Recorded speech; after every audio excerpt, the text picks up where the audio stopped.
बोलिए श्री सिद्धिविनायक भगवान की जय। गणपति बाप्पा मोरिया। मंगल मूर्ति मोरिया। वक्रतुंड महाकाय सूर्यकोटि समप्रभ निर्विघ्नं कुरु मे देव सर्वकार्येषु सर्वदा। बोलिए गणपति गजानंद महाराज की जय। आइए श्रावण वध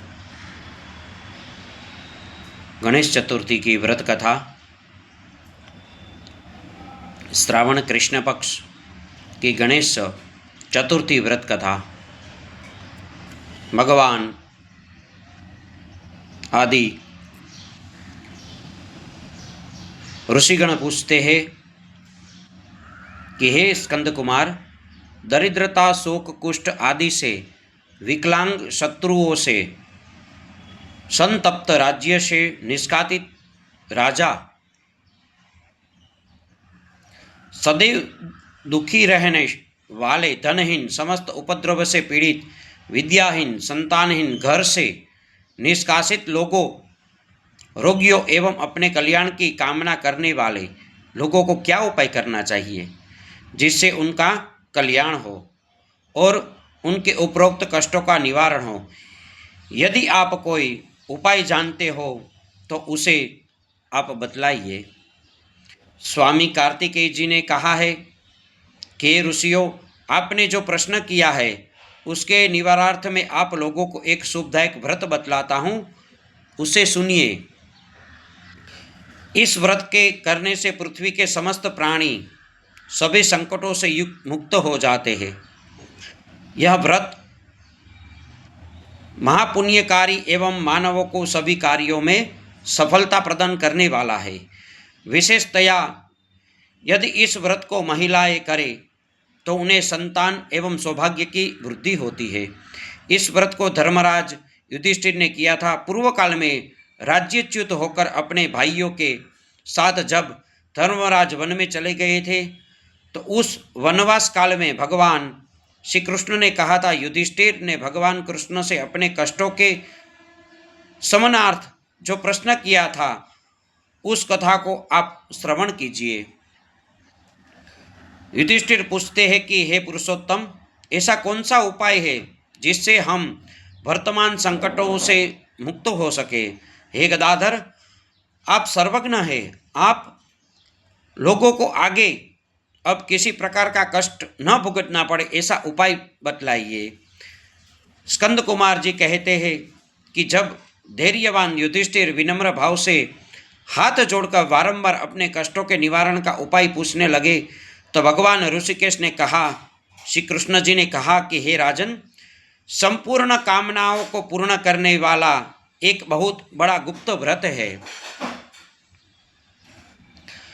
हे पुरुषोत्तम, इस व्रत के संबंध में मैंने आज तक किसी को नहीं बतलाया है। हे राजन, प्राचीन काल में सत्य की बात है कि पर्वतराज हिमाचल की सुंदर कन्या पार्वती ने शंकर जी को पति रूप में प्राप्त करने के लिए गहन वन में जाकर कठोर तपस्या की, परंतु भगवान शिव प्रसन्न होकर प्रकट नहीं हुए। तब शैलतनया पार्वती जी ने अनादिकाल से विद्यमान गणेश जी का स्मरण किया। गणेश जी को उसी क्षण प्रकट देखकर पार्वती जी ने पूछा कि मैंने कठोर, दुर्लभ एवं लोमहर्षक तपस्या की, किंतु अपने प्रिय भगवान शिव को प्राप्त न कर सकी। वह कष्ट विनाशक दिव्य व्रत जिसे नारद जी ने कहा है और जो आपका ही व्रत है, उस प्राचीन व्रत के तत्वों को आप मुझसे कहिए। पार्वती जी की बात सुनकर तत्कालीन सिद्धिदाता गणेश भी उस कष्टनाशक शुभदायक व्रत का प्रेम से वर्णन करने लगे। गणेश जी ने कहा कि हे अचल सुते, अत्यंत पुण्यकारी एवं समस्त कष्टनाशक व्रत को कीजिए। इसके करने से आपकी सभी आकांक्षाएं पूर्ण होगी और जो व्यक्ति इस व्रत को करेंगे उन्हें भी सफलता मिलेगी।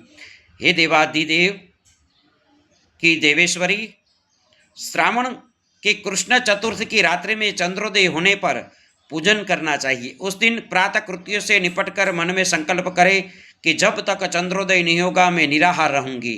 पहले गणेश पूजन करके तभी भोजन ग्रहण करूंगी, मन में ऐसा निश्चय करना चाहिए। इसके बाद सफ़ेद तिल के जल से स्नान करें। अपने नित्य कर्म करने के बाद हे सुंदर व्रत वाली मेरा पूजन करे। यदि सामर्थ्य हो तो प्रतिमा स्वर्ण की मूर्ति का पूजन करे। अभाव चांदी अष्टधातु अथवा मिट्टी की मूर्ति की ही पूजा करे। अपनी शक्ति के अनुसार सोने चांदी तांबे अथवा मिट्टी के कलश के जल भरकर उस पर गणेश जी की प्रतिमा स्थापित करे। मूर्ति कलश पर वस्त्राच्छादन करके अष्टदल कमल की आकृति बनाए और उसी मूर्ति की स्थापना करे। तत्पश्चात षोडशोपचार विधि से भक्तिपूर्वक पूजन करे। मूर्ति का ध्यान निम्न प्रकार से करे। हे लंबोदर, 4 भुजा वाले, 3 नेत्र वाले, लाल रंग वाले, हे नीलवर्ण वाले, शोभा के पंडा, प्रसन्न मुख वाले गणेश जी, मैं आपका ध्यान करता हूँ। हे गजानन, मैं आपका आवाहन करता हूँ। हे विघ्नराज, आपको प्रणाम करता हूँ। यह आसन है। हे लंबोदर, यह आपके लिए पाद्य है। हे शंकर सुवन, यह आपके लिए अर्घ्य है। हे उमापुत्र, यह आपके स्नानार्थ जल है। हे वक्रतुंड, यह आपके लिए आचमनी जल है। हे शूर्पकर्ण, यह आपके लिए वस्त्र है।